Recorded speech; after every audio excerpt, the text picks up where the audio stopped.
साथियों, मैं रजनीश भारती। आप देख रहे हैं महानायक टीवी न्यूज। साथियों, आज जो दिल्ली के अंदर में जो नोएडा में बुद्ध विहार तोड़ने की साजिश रची गई है, उस विषय पर आज हम डॉक्टर वीरेंद्र सिंह के पास में पहुंचा हुआ हूं। इस विषय पर उनसे हम बातचीत करते हैं। सर, स्वागत है महानायक टीवी न्यूज पर। आपका भी स्वागत है।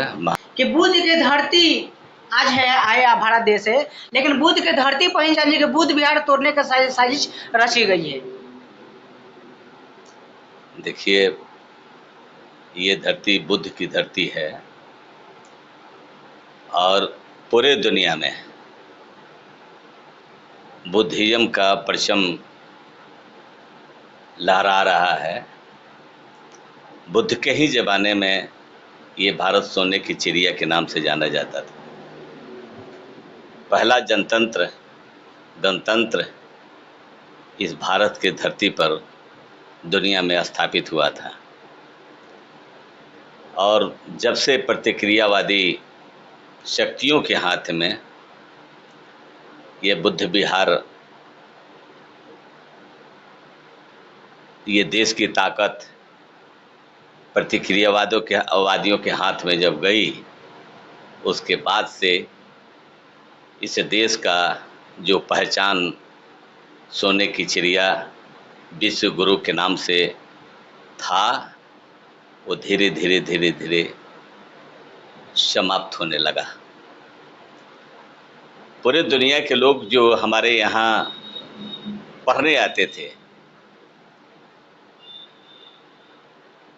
आज हमें दूसरी जगह जाना पड़ता है। पूरे दुनिया की जो बड़ी बड़ी यूनिवर्सिटी है, 200 यूनिवर्सिटी, उन यूनिवर्सिटियों की सूची में हमारे देश का एक भी यूनिवर्सिटी नहीं आता है। तो ये देश पर अभी जो चल रहा है बुद्ध विहार को तोड़ने और समाप्त करने, तो मेरा कहना है कि आप जो भी ये कर रहे हैं, बुद्ध विहार जहाँ गरीबों का, जहाँ असहाय लोगों का, जहाँ मैले कुचैले लोगों का आश्रम है, ये बुद्ध जो है किसी धर्म का नाम नहीं है, एक प्रकाश का नाम है, ज्ञान का नाम है, विज्ञान का नाम है। सब देखिए, अगर इसी में देखा जाए तो माननीय प्रधानमंत्री जी जब विदेश में जाते हैं तो इतने बात बोलते हैं कि हम बुद्ध की धरती से आए हैं, लेकिन यहाँ पर आने के बाद में वो बुद्ध क्या बोलते हैं, हिंदू राष्ट्र के बनाने की घोषणा करते हैं। यही तो समझना है प्रधानमंत्री जी के षड्यंत्र को।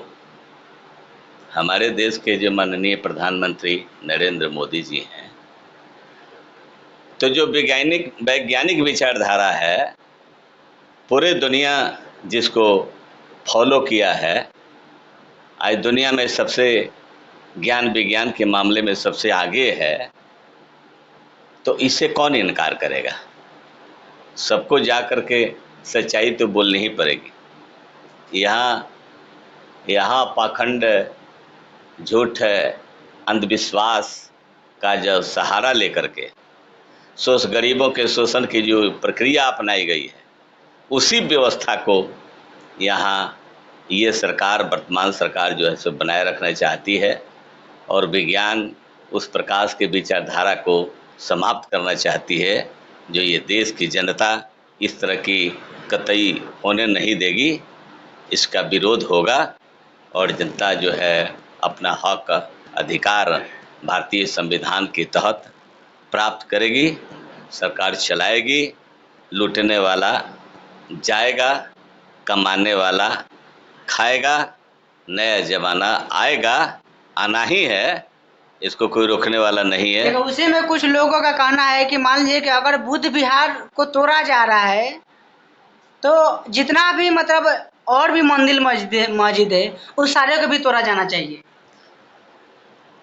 ये तो देखिए, ये मंदिर मस्जिद और ये धार्मिक की जो चीज़ें हैं, ये अलग अलग मसला है।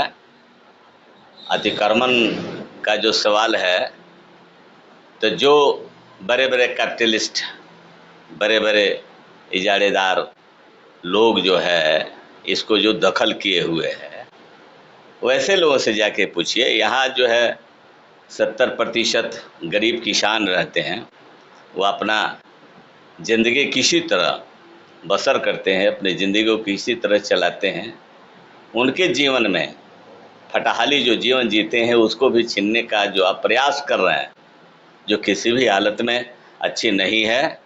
और ऐसा करना, ऐसा बहुत बड़े जुल्म के दायरे में आता है और उसका जवाब भारत की जनता जनतांत्रिक प्रक्रियाओं के माध्यम से देगी और आपको उखाड़ फेंकेगी। गलत मंसूबे राह चलाने वाले लोग टिकेंगे नहीं, यही कहना है मुझे। आज देखिए बुद्ध विहार को कहने के 20 बरस से ज़्यादा हो गया, लेकिन इतना दिन से वहाँ पर सरकार के लोग नहीं आए, लेकिन आज एकाएक बोल रहे हैं कि उसका मतलब टैक्स पे कीजिए। यही तो गड़बड़ी है। ये लोक कल्याणकारी देश है, भारत का संविधान लोक कल्याणकारी है। यहाँ पर कोई भी काम करना है तो भारत के संविधान जो लोक कल्याणकारी संविधान है, भारत की जनता, भारत की भावनाओं, जनता की भावनाओं को अनुकूल सरकार चलाने का है, न कि व्यक्तिगत भावनाओं को जनता पर लाद के उसको शोषण करने का है। ये प्रक्रिया जो है सो अच्छी नहीं है। लोक कल्याणकारी भावनाओं को कभी दरकिनार नहीं किया जाए। अगर ऐसा किया जाता है तो जनता जिस दिन अपनी हक अधिकार को समझ लेगी, उस दिन ये प्रतिक्रियावादी लोग खोजने से नहीं मिलेंगे, दिखाई नहीं देंगे। दुनिया का इतिहास कहता है बहुशाही सत्ता समाप्त हो गई। आप देख लीजिए, नेपाल बगल में पड़ोसी देश है, जहाँ वर्षों से वहाँ जो राजशाही थी वो किसाने, मजदूर और गरीबों की आवाज़ पर वो समाप्त हुई और आज वहाँ लोकतंत्र स्थापित है। इस तरह से बहुत सारे देश हैं जो चल रहा है। बहुत बहुत धन्यवाद सर कि आपने अपने बात को रखे। तो साथ ही हमें सर से बात किए, अब पूरा बातों में आपका क्या प्रतिक्रिया है आप कमेंट बॉक्स में कमेंट कीजिए। मैं रजनीश भारती, नमस्कार।